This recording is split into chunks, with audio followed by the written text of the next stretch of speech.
You're watching Ronald Ray's YT.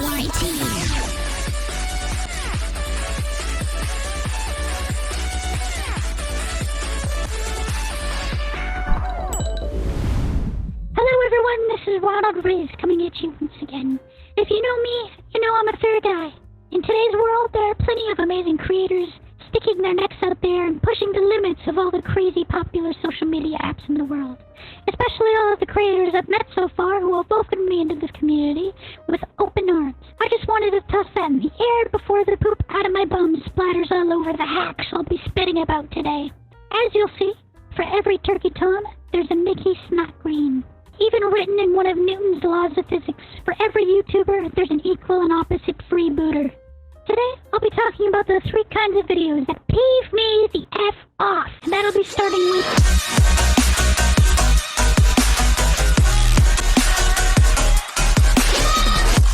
This first genre is the most deserving of my endless Ronald Rage out of the bunch.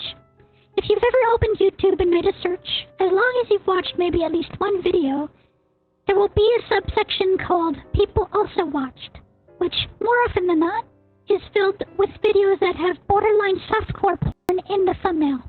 Sometimes it'll just be regular porn with the yucky bits cropped out. Thankfully, it's mostly just clickbait, and those videos don't really have anything to do with it. Well, except when it does. This viral video right here, Squeaky Suit, is the worst example of this. With 1.6 million views, all it contains is latex fetish art and animation. This video is not age-restricted and was recommended to people of all ages on YouTube. I'm really glad YouTube is directly supporting this behavior and not using whatever content ID system they use to wrongfully take down or age-restrict videos that don't deserve it on these obviously inappropriate thumbnails and videos. You'll even see my editor blurring out these thumbnails, since I'm not as profitable for YouTube, so they don't really care if my video gets taken down for showing examples of how other people are abusing their platform. But since those videos have crazy views, YouTube is essentially taking an unintentional bribe from the creators who are deliberately using and abusing suggestive content without any consequence. That's my game theory, at least.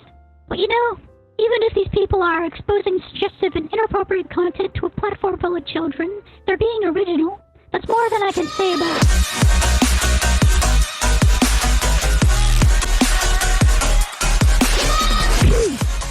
There's a specific formula to determine if a fed idiot video, as I call them, is going to be the most annoying thing in the world. And it is as follows.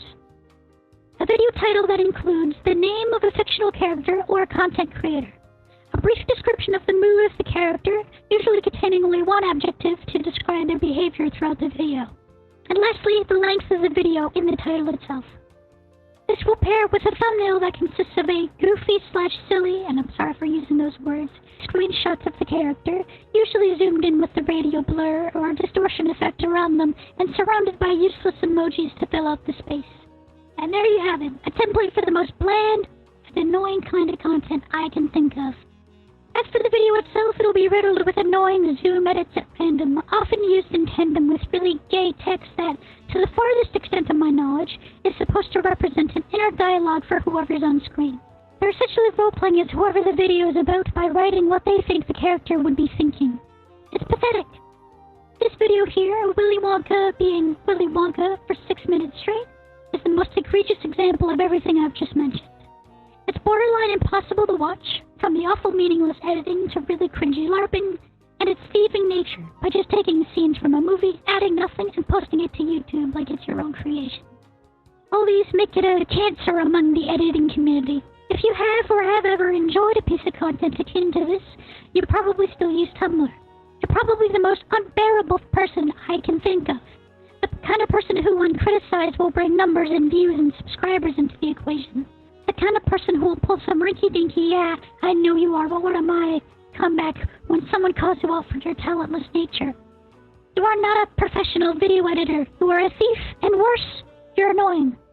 Content theft is honestly worse than slavery, murder, and the Holocaust all combined, which is a sentiment made all the more strong as we look at...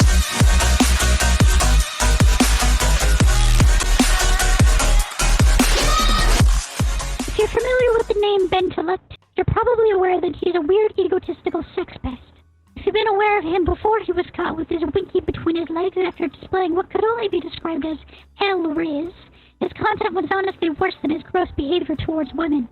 If you've never seen a video from him, you're missing literally nothing, because that's how I would describe the contents of his videos. He uses his distinctly annoying, weird voice to read out tweets that other people made. On top of his lazy content theft, he does this really grating fake laugh at every single post. Her attitude looks accurate versus her height. Phone call. High to low. Not a chance. Okay. Like Jimmy Fallon laughing at anything someone could perceive as a joke. Not only this, but he'll also block a lot of the acts and original posts in his videos, so it looks like he made it. This is the second kind of content that I just cannot for the life of me tolerate under any circumstance. The instinct to, whenever you see or read something funny, you read it out loud, put annoying music behind it, and post it as if it's 100% your own. Sometimes even without any credit to the original post. It's a disease that will always spread, because when it comes to content, as long as someone sees your post first, you are the original creator. And it doesn't matter where it comes from, which is my least favorite part in all this. Not only is it annoying and unbearable, but it's taking those interactions away from the funny people who write the funny posts on Twitter, or I guess even Tumblr, and giving it to someone who just read it aloud without adding anything. My grievance goes even farther beyond stealing posts as if you wrote them, because a lot of these people have the gall to refer to themselves as voice actors. Vegans will look you dead in the eyes and say cauliflower tastes like ribs. Who are they? Wrong answers only. Tom Holland and Zendaya. Would you fight Prime Mike Tyson? Being an internet voice actor is lame in and of itself, but to the point where the only work you can get is by stealing a funny Reddit post and reading it out loud is so genuinely sad that I almost feel bad. Because they understand the voice part, that much is easy. But the thing is, they don't know anything about acting. They just sound like fourth graders reading a presentation to you about the history of the nickel.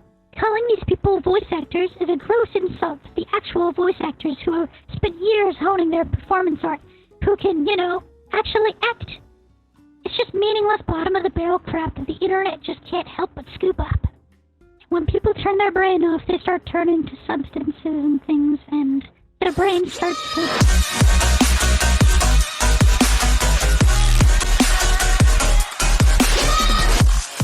Last kind of content doesn't bother me so much as it does make me sad.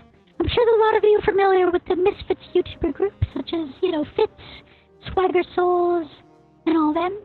And I'm sure you're also familiar with the style of content they were making in around 2017 that blew up. The style of content I dub having fun with friends, but it's content. And it just makes me sad. Why would the millions of people who watch these videos not just go and play CSGO with their friends? Why do you need to watch other people do it? The only kinds of people who watch these videos religiously are people who don't have any friends, and watch it for some kind of reconciliation. The worst part in all this is that the friendless kids who watch those videos get inspired by them, and make similar videos without a key part of the whole ordeal, the ability to entertain. They just end up talking like weed-rotten Gen Z trash who say things like, "Hey yo, sus!" Trying to say things out of their ass that don't mean anything. Where are we dropping, boys? Rats in the tab. Yo, this guy's lit. What's up?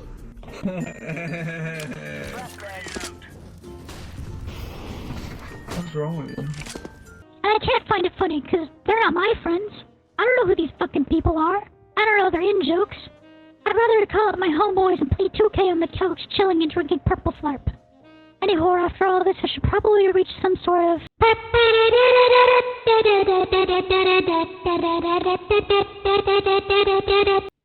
If there's anything I don't want you beautiful folks taking away from this video, it's something along the lines of, "Oh my god, we need to kill every single person Ronald just mentioned now."